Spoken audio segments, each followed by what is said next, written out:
On continue avec le chapitre 4, modifier et éditer. Donc on va voir ici comment on peut modifier et éditer certaines données spécifiques dans notre data frame.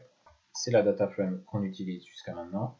Et celle-ci, on va en faire une copie. On va appeler ça df-edit. Pour en faire une copie, on lui passe tout simplement la fonction copie. On va voir les colonnes, comment créer des colonnes. Alors, très simple, pour créer une colonne, on peut tout simplement appeler une nouvelle colonne. Donc par exemple, df-nb pour donner un nom de data frame. Et ici, je vais passer une valeur qui va être de df1. Donc ici, ce qui s'est passé, c'est que la valeur df1 a été attribuée sur toutes les lignes de notre data frame. Jusque-là, très simple. Cela permet de créer une valeur unique qu'on veut attribuer partout. Et parfois même, ça permet d'initialiser, on va dire, entre guillemets, une nouvelle colonne en attribuant une valeur par défaut qui viendra être ajustée au fur et à mesure du projet. Alors, dans notre data frame, les résultats du sit and reach, ils sont en centimètres. Mais imaginons, je veux finalement les avoir en millimètres. C'est assez simple. Multiplie par 10, j'ai bien les valeurs qui m'intéressent. Donc le plus simple, cette valeur, c'est de l'attribuer à une nouvelle variable qu'on appellerait sit and reach millimètres. Donc si on regarde la data frame, j'ai toujours ma colonne sit and reach originale et j'ai cette nouvelle colonne que j'ai créée avec cette fois-ci le résultat converti en millimètres. Alors là, on est sur quelque chose de très simple car on a juste multiplié par 10 et il existe différentes méthodes pour ajuster, on va dire, le résultat d'une colonne pour créer une nouvelle colonne. Imaginons que cette sit and reach millimètres, je veux la repasser en centimètres. Bien, je peux lui faire la méthode transform et ici je vais placer lambda. Lambda, qu'est-ce que c'est? Lambda permet de créer des fonctions assez rapides sans avoir à passer par toute l'étape de construction de fonctions qu'on a vu dans le tout premier cours. Donc cette fonction lambda, il va falloir passer les arguments qu'on va utiliser. Donc ici, comme on est sur une série unique, il va y avoir un argument. Dans les bonnes pratiques de Python, on a tendance à l'appeler x. Et donc, cet x, je veux le rediviser par 10. Vous voyez que mon résultat a bien été ajusté et divisé par 10. Donc on va voir qu'il existe une autre méthode. Finalement, c'est la même chose. À la place de transform, on écrit apply. Vous voyez, c'est encore divisé par 10. Et finalement, avec apply et transform, ici on vient de voir qu'on pouvait faire une fonction assez rapide. On peut aussi créer une fonction plus complexe. Donc créons une fonction. Donc ici, elle va être évidemment assez simple, mais libre à vous dans vos projets d'avoir des fonctions de traitement qui vont être plus complexes. Donc ici, on va lui passer la série et on va lui demander tout simplement de retourner la série x 10. J'ai bien une fonction qui va transformer mes centimètres en millimètres. Ici, je réutilise le même procédé, sauf qu'à la place de lambda, je place le nom de ma fonction. N'oublie pas d'exécuter ici pour qu'elle soit enregistrée. Ici, on va juste repasser là-dessus. Donc ici, à la place de transform, évidemment, on aurait pu utiliser apply. Donc vous voyez, toujours pareil, plusieurs méthodes. À vous de voir laquelle est la plus simple selon votre projet. Si c'est des mathématiques assez simples, vous voyez que d'utiliser les opérations mathématiques, c'est vraiment ce qu'il y a de plus lisible et plus simple à mettre en place. Par contre, si vous commencez à avoir des fonctions plus ou moins complexes, il faudra mieux aller sur du lambda ou carrément créer sa fonction. Donc on a vu que sur des calculs mathématiques assez simples, on peut multiplier, soustraire, etc. une valeur numérique. Et bien on peut faire pareil entre les colonnes. Ici, je veux créer un score qui va être le produit de mon poids par les valeurs de mon sit and reach. Le calcul a bien été fait. On va voir qu'il existe aussi une fonction qui nous permet de créer un classement. Donc tout d'abord, il faut appeler la colonne sur laquelle on veut faire le classement. Et on appelle la fonction rank pour attribuer un rang. Donc comme ça, c'est pas très lisible de savoir dans quel sens a été fait le classement. Donc on va d'abord l'attribuer à une nouvelle variable qui va être rank score. Et on va faire apparaître notre data frame. Ici, allons chercher le 1. Le 1 vaut 24 650 et le 12, 39 000. Donc ici, il a pris la valeur la plus grande, lui a attribué la valeur de 1, en allant jusqu'à la valeur la plus petite pour l'attribuer le plus haut rang. Donc disons la valeur de rang avec la plus grande valeur. Si on veut faire ce classement à l'inverse, et bien dans rank, il y a un argument qui s'appelle ascending, et celui-ci, on va l'attribuer la valeur de faux. Et donc, la plus petite valeur se verra attribuer le rang 1 et la plus grande valeur, ici dans notre cas, la valeur de 12. Maintenant, voyons comment créer des nouvelles colonnes textuelles à partir de texte. Je m'explique. Ici, dans notre data frame, on a donc la fameuse colonne athlète avec le nom de notre athlète. Ici, je les ai un peu standardisés, mais ça pourrait être nom, prénom, ça pourrait être nom, virgule, prénom, nom, underscore, prénom. Eh bien, on voudrait créer deux colonnes qui séparent le nom et le prénom. Pour cela, il y a une méthode en Python. On va appeler str et on va appeler split. Donc ça rappelle un peu les notions de splittage qu'on a vues sur le tout premier cours. Ici, on va indiquer le pattern de splittage. Donc moi ici, ça va être un underscore. Donc vous voyez qu'ici, ça m'a créé une liste en séparant les éléments par l'underscore. Et il va y avoir un argument qu'on va appeler expand. On va lui attribuer la valeur vraie. On exécute et on voit ici que ça a créé deux colonnes, 0 et 1 qui pourraient être nom, prénom. Et donc pour les ajouter à notre data frame, on va passer dans mes brackets une liste des deux colonnes qu'on veut créer, donc qui pourraient être prénom et nom. J'ai donc bien mes deux nouvelles colonnes prénom et nom qui ont séparé le texte de athlète selon le pattern que j'ai indiqué dans ma fonction de splittage. Maintenant qu'on a vu comment créer des colonnes, on va voir comment les supprimer. Alors il y a deux méthodes. La première méthode, c'est plutôt de se dire je veux garder certaines colonnes et donc les autres, par défaut, je veux les supprimer. Donc cette méthode, pour cela, il faut simplement identifier les colonnes qu'on veut garder et on en fait une sélection. Donc, disons que je veux garder athlète, âge, poids, les valeurs de mon test sandwich converti en millimètres et le nom. Avec ici, les colonnes que j'ai choisies sont restées. On pourrait le réattribuer à une nouvelle valeur de df. Donc cette méthode, vous voyez, elle est assez simple, mais elle devient complexe si on commence à avoir une longue liste de variables ou de noms de colonnes à vouloir garder. Donc pour cela, il y a la deuxième technique qui, elle, pour le coup, est vraiment une action de suppression. On va appeler la fonction drop. Dans cette fonction, on a un argument qui s'appelle columns, qui va lui indiquer les noms des colonnes qu'on veut supprimer. De là, on passe une liste. Même si on n'a qu'un seul nom de colonne, on ouvre une liste, et là-dedans, je vais pouvoir passer la liste des colonnes que je ne veux plus. Donc par exemple, le site sandwich original qui était dans cette le score, le classement selon le score, et finalement le dfnb. Donc drop, comme beaucoup de fonctions, il a ce fameux argument inPlace, mais qui n'est pas optimal à utiliser, donc on réattribue tout simplement la dfedit à cette petite modification qu'on a faite. Et je me retrouve bien avec ma data frame, tout en ayant supprimé les colonnes qui ne m'intéressaient plus. Après s'être intéressé aux colonnes, passons aux lignes. Donc, premièrement, on va s'intéresser à l'ajout de lignes. Donc ici, j'ai créé un dictionnaire avec des valeurs que je voudrais ajouter comme nouvelle ligne dans ma data frame. Tout est référencé, l'athlète, l'âge, le prénom, les valeurs de sandwich, le poids et le nom. Vous noterez que prénom, je l'ai mis au milieu de mon dictionnaire. Donc, pour rappel, la position ici d'une paire clé-valeur n'a aucun impact sur le reste. Alors il va y avoir deux méthodes. La première, ça va être d'appeler notre data frame qu'on veut alimenter. Classiquement, on utilise la fonction append. Cependant, dans les mises à jour de la librairie, il faut mettre un underscore. Et de là, on peut mettre new row et lui passer un argument qui va être très intéressant pour gagner du temps, qui est ignore index, et on lui attribue show. Et donc ici, mon dictionnaire est ajouté comme dernière ligne à mon data frame. Et donc ignore index, c'est assez explicite. Ça va tout simplement prendre en compte le dernier index de ma data frame et ajouter en plus 1 à la nouvelle ligne que j'ajoute. Ici, je vais ajouter un commentaire disant que l'underscore vaut pour la mise à jour de la librairie. Donc on n'est pas à l'abri que ça veut dire que la fonction append va disparaître. L'autre méthode, ça reprend ce que j'avais expliqué en début de cours sur les notions de data frame et de series. Ici, on a un dictionnaire avec comme clé une valeur unique pour ajouter une ligne. Et comme vous vous souvenez, new row, on va pouvoir le passer entre brackets, qui va nous créer une data frame avec une ligne. Donc maintenant, qu'est-ce qu'il faudrait faire? C'est ajouter cette data frame à notre data frame dfedit.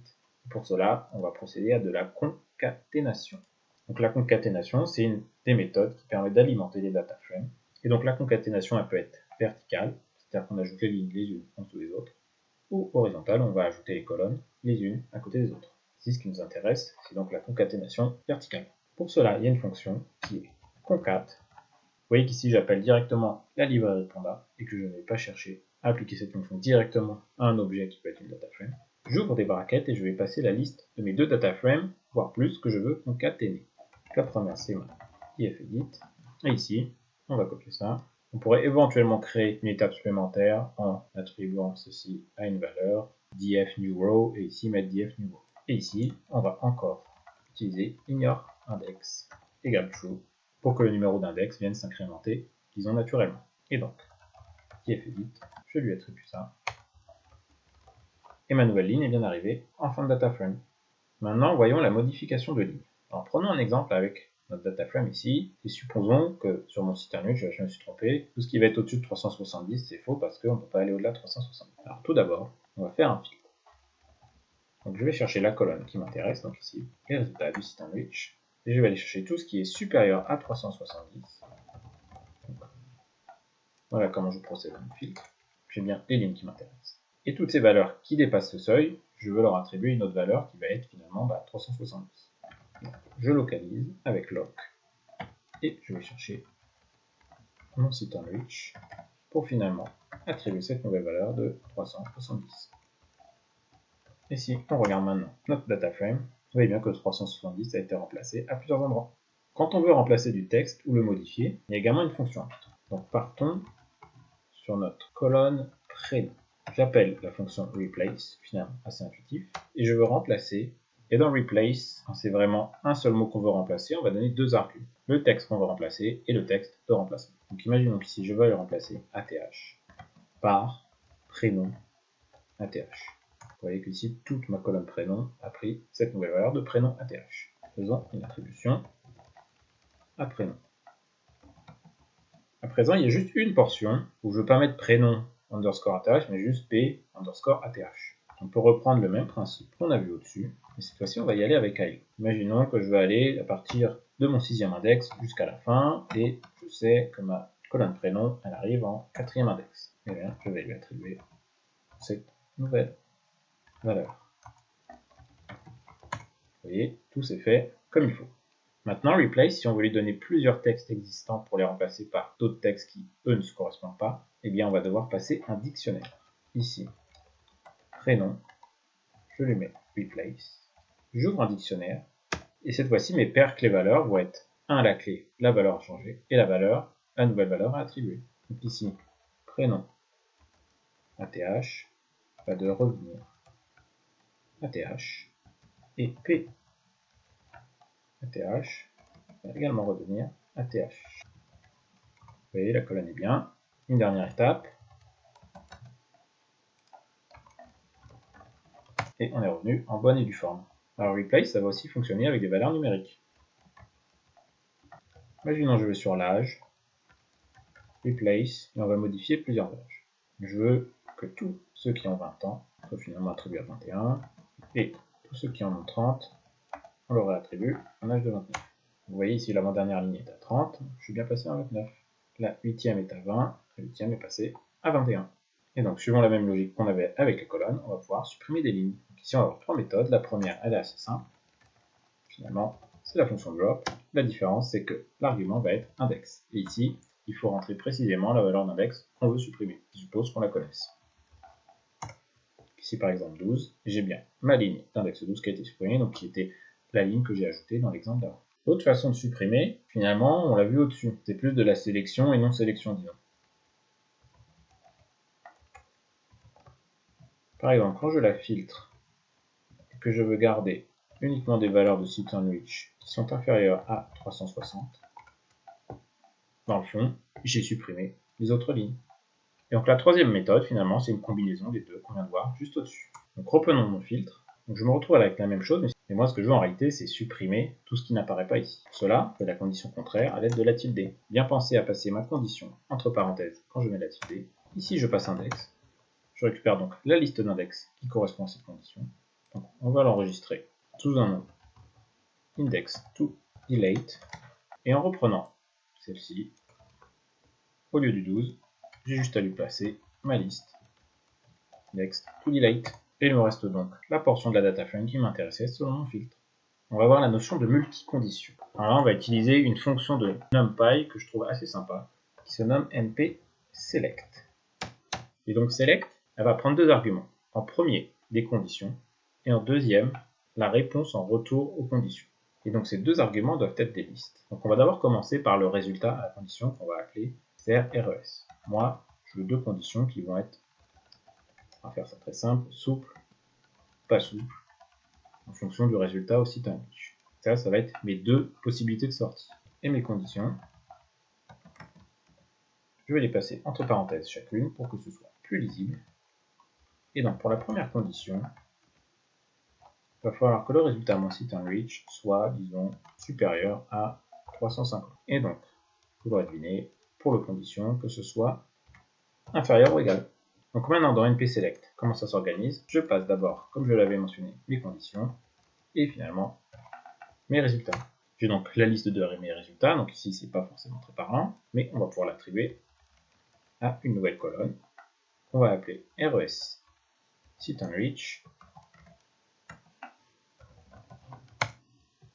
Et j'ai donc bien cette colonne qui a été créée avec mes résultats de souple ou pas souple en fonction du résultat au sitOnReach. Voyons comment trier maintenant les valeurs de notre data frame.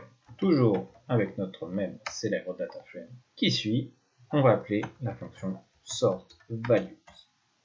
Et values, elle prend un premier argument essentiel qui est by. Et ici, on va lui dire par quelle colonne on veut finalement trier. Imaginons que je le fasse par âge. J'ai bien une organisation et un triage de ma data frame selon l'âge en partant du plus petit vers le plus grand. Comme je viens de le dire, par défaut, ça part du plus petit, ça va au plus grand. Mais il existe un argument qu'on a déjà vu, qui est ascending. Quand il est à true, vous voyez, c'est par défaut. Et quand il est à false, je fais l'inverse. Il part du plus grand vers le plus petit. True et false peuvent être remplacés par 0 ou 1.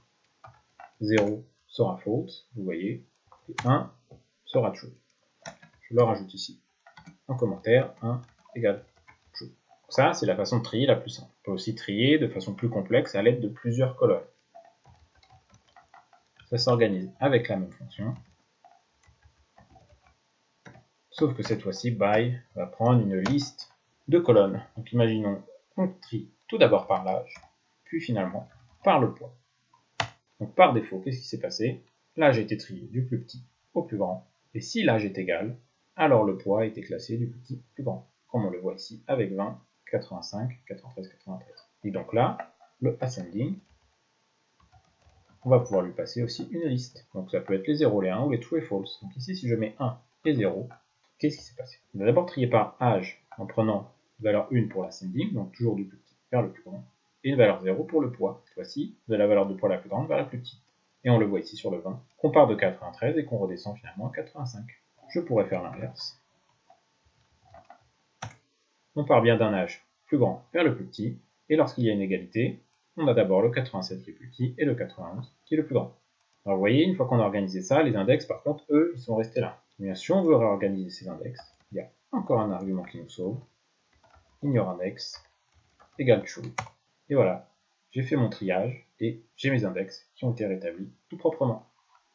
Donc finalement, pour l'enregistrer à nouveau, voyons le format et plus précisément comment modifier le format de notre data frame. On va avoir une fonction qui permet de modifier le format de notre data frame. Moi, je l'ai utilisé principalement quand je faisais du Power BI, ce qui permettait de changer ma data frame au format large à un format long, et notamment de créer une colonne qui permettait d'avoir une valeur de filtre. Dans ce que je vais montrer, ça va être beaucoup plus simple.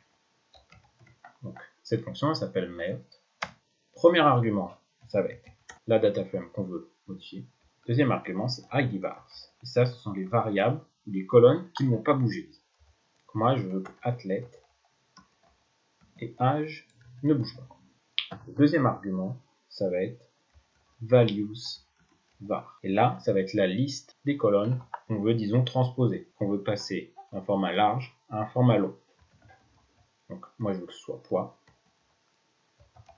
sitOnReach millimètre, et finalement, les résultats souple, pas souple. Et donc ces trois variables, elles vont être transformées en une seule colonne, et cette colonne, il va falloir lui donner un nom.